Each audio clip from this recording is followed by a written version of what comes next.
गगनबावडा तालुक्यातील गारिवडे जवळील पीएससी मार्गावर पुन्हा एकदा रिक्षा दुर्घटना घडली। सुदैवाने या अपघातात कोणतीही जीवितहानी झाली नाही।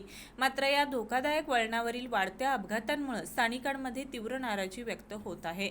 4 दिवसांपूर्वी याच ठिकाणी धोकादायक वळणावरून इको वाहन खाली कोसळलं होतं।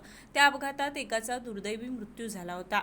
आता पुन्हा रिक्षा दुर्घटना घडल्यानं या मार्गावरील सुरक्षेचा प्रश्न ऐरणीवर आला आहे।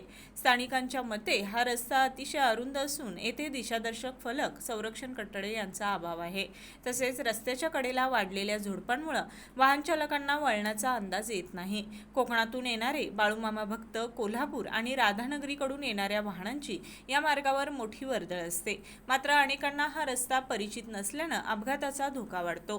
दरम्यान गावातील तरुणांनी पुढाकार घेत रस्त्याकडील झुडपे तोडून जागरूकता दाखवली। तसेच गावचे लोकनियुक्त सरपंच संतोष पाटील यांनी संबंधित विभागाच्या अधिकाऱ्यांना बोलावून धोकादायक वळणे दाखवली। उपअभियंता माने आणि इंगवले यांनी तात्काळ कारवाई करण्याची ग्वाही दिली। यावेळी सामाजिक कार्यकर्ते कुंडलिक संगपाळ, तानाजी भुत्तल, अक्षय डबे यांच्यासह ग्रामस्थ उपस्थित होते। गारिवडेहून राहुल कांबळे।